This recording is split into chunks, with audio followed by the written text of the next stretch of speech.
بسم اللہ الرحمن الرحیم۔ السلام علیکم، ویلکم ٹو مائی چینل۔ امید کرتی ہوں آپ سب خیریت سے ہوں گے۔ ناظرین، آج کی ہماری اس ویڈیو میں آپ کو بتاؤں گی اللہ کی نعمتوں کا شکر ادا کرنا۔ ایک بار آپ صلی اللہ علیہ وآلہ وسلم نے حضرت عائشہ رضی اللہ تعالیٰ عنہ سے فرمایا، کیا تم مجھے اس رات رب کی عبادت کی اجازت دیتی ہو؟ میں نے کہا، مجھے آپ کا قرب پسند ہے، تاہم میں آپ کی خواہش کو ترجیح دیتی ہوں۔ پھر آپ نے قیام کیا اور رو رو کر قرآن کی تلاوت کی، حتیٰ کہ آپ کے کندھے مبارک بھیگ گئے۔ پھر آپ صلی اللہ علیہ وآلہ وسلم بیٹھ کر تلاوت کرتے رہے، حتیٰ کہ آپ کے پہلو آنسوؤں سے تر ہو گئے۔ پھر لیٹ کر تلاوت کی اور روتے رہے، حتیٰ کہ زمین تر ہو گئی۔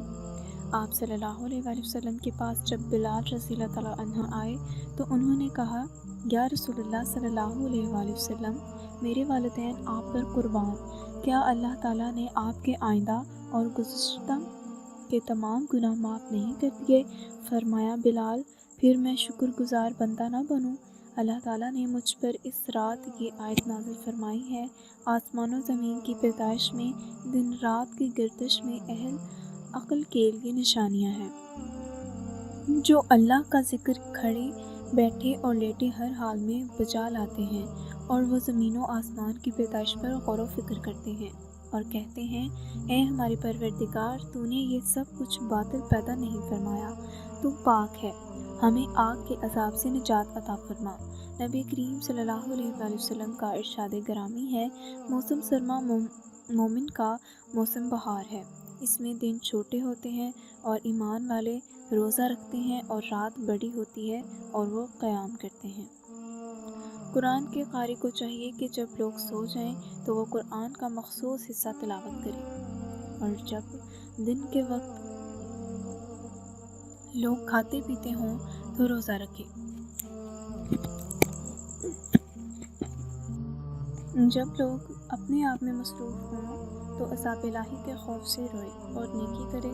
جب لوگ حلال و حرام کی تمیز نہ کرتے ہوں، جب لوگ متکبر ہوں تو یہ عاجز بن جائے، جب لوگ خوش ہوں تو وہ ندامت کا اظہار کرے، اور جب لوگ فضولیات بکتے ہوں تو خاموش رہے۔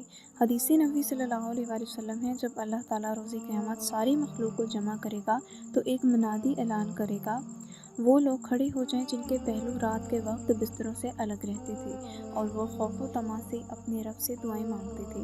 یہ سن کر تھوڑے سے لوگ کھڑے ہوں گے، پھر منادی اعلان کر دے گا، وہ لوگ کھڑے ہو جائیں جنہیں تجارت اللہ کے ذکر سے غافل نہیں کرتی تھی۔ یہ اعلان سن کر بھی کچھ ہی لوگ کھڑے ہوں گے، پھر منادی اعلان کرے گا کہ وہ کھڑے ہو جائیں جو خوشی و غمی، عافیت و مصیبت، ہر حال میں اللہ کی نعمتوں کا شکر ادا کرتے تھے۔ یہ اعلان سن کر بھی کچھ لوگ کھڑے ہوں گے، ان کے علاوہ بھی تمام لوگوں سے حساب لیا جائے گا۔ نبی کریم صلی اللہ علیہ وآلہ وسلم نے فرمایا کہ دن کے روزے پر سحری کے ساتھ مدد لو، اور رات کے قیام پر دوپہر کے آرام سے مدد لو۔ رات بھر سونے والا مفلس ہے، ایسے شخص کے کان میں شیطان پیشاب کر دیتا ہے۔ بعض اوقات نبی کریم صلی اللہ علیہ وآلہ وسلم ایک آیت کی تلاوت ہی رات بھر جاری رکھتے۔ تو ناظرین، آج کے لیے بس اتنا ہی۔ امید کرتی ہوں آپ کو میری ویڈیو پسند آئی ہوگی۔ اگر پسند آئی ہے تو ویڈیو کو لائک کریں، شیئر کریں، اور میرے چینل کو بھی ضرور سبسکرائب کریں اور بیل آئیکن کو بھی پریس کریں تاکہ میری ہر نئی آنے والی ویڈیو آپ تک پہنچ سکے۔ اگلی نئی ویڈیو کے ساتھ حاضر ہوں گی، تب تک کے لیے